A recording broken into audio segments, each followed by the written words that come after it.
Hello there. Hello, I'm Emma, and I live in West Wales on a piece of land which I look after to keep it as quiet and calm, energetically as I possibly can. I feel really strongly that we have lost our connection to the earth, the connection of love, the two-way connection of love. And I choose to live on this land so that I can give love to the earth and I can feel love from the earth. And that is something, that's a beautiful relationship. So I think that relationship has been broken over centuries and millennia, so that humans are now in a position of just causing a huge amount of damage to the earth, and then damage to themselves also, and separation. So here we live without electricity in the little huts that we live in.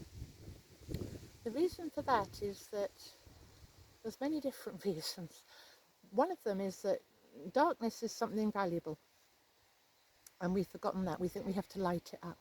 And most people who live in cities don't have the experience of darkness anymore. Darkness is really good for our subtle knowing, our clairaudience, clairvoyance and clairsentience. That's like the ways of knowing things that aren't from reading it in books or in our rational brains, in the other half of our brains. And we need darkness for our female intuitive half of our brain to function really strongly.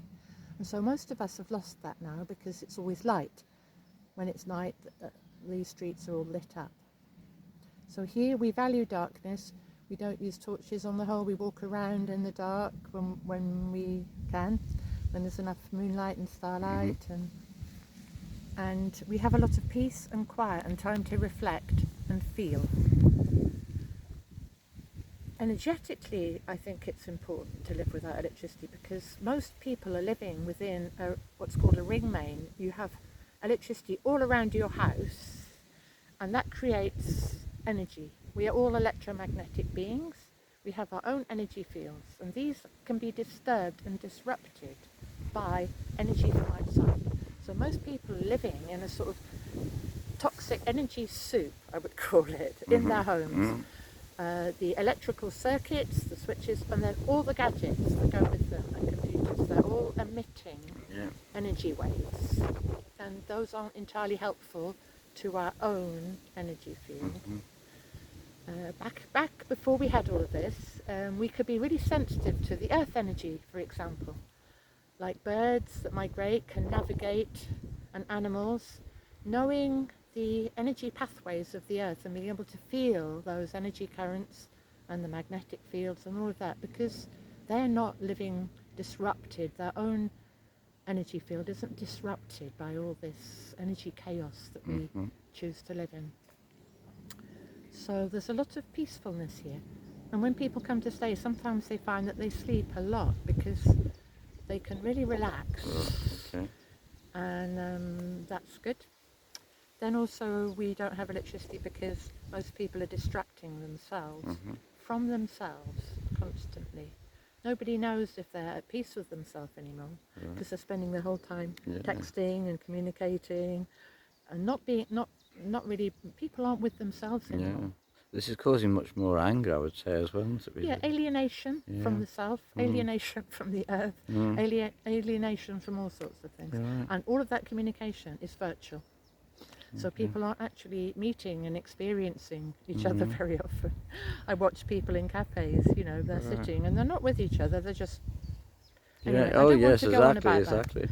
So there's lots of that goes on. Here we don't have computers, I don't allow mobile phones on the land.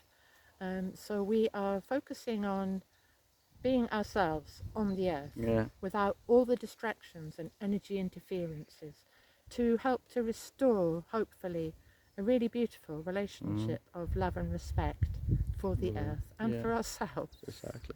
And if people want to, they can try some of this at home with themselves, can't they? Just don't keep the lights on, go for a walk in the dark. It's tricky, isn't it? I sometimes think, well, you could switch the electricity off at the mains at night, but then if there's a deep freeze or there are things that need to be kept on, so but if you can try and go out in nature Go 'Cause- camping in nature, like you say, walk around in the dark, make friends with darkness. Well, I did that on my walks. I did a walking a lot at night time, and I didn't Right. have lights and else. Just I knew I wanted to try and get my eyes Great. more focused, and it's a different world at night. It's Yeah. fantastic. I loved it.